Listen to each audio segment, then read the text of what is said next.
ఏపీలో Congress vote షేర్పై YCP అధినేత జగన్ వ్యాఖ్యలపై ఏపీసీసీ చీఫ్ షర్మిల ఘాటుగా స్పందించారు.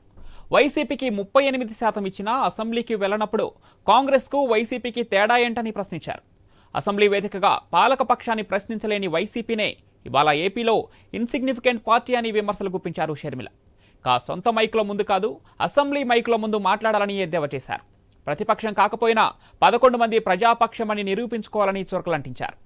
వైసీపీ ఎమ్మెల్యేలు అసెంబ్లీకి వెళ్లి చర్చించాలి, లేదంటే రాజీనామా చేయాలని సవాల్ విసిరారు. Seeing opposition leaders' voices are being stifled. At the same time, your sister Y.S. Sharmila yesterday, she is demanding that YSRCP MLAs who have not attended assembly resign because they're not even part of assembly sessions. Let's not talk about my sisters here. They have 1.7% vote share. The Congress party has 1.7% vote share. Let's not talk about a party which is insignificant in Andhra Pradesh. Please, let's not talk.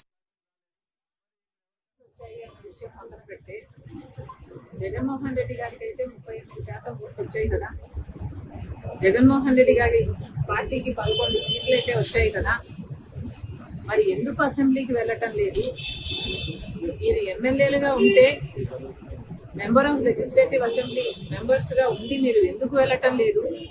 వెళ్ళటం లేదు కాబట్టి రాజీనామా చేయండి అని మేము demand చేస్తే ఆ ప్రశ్నకు సమాధానం ఇవ్వకుండా మేము ఇన్సిగ్నిఫికెంట్ గా అన్నట్టు మాట్లాడారు జగన్మోహన్ రెడ్డి గారు. జగన్మోహన్ రెడ్డి గారికి సూటి ప్రశ్న, మాకు ఎక్కువ ఓట్లు రాలేదంటున్నారు. సరే, మీకు 38% ఓట్లు వచ్చాయి. మరి వచ్చి కూడా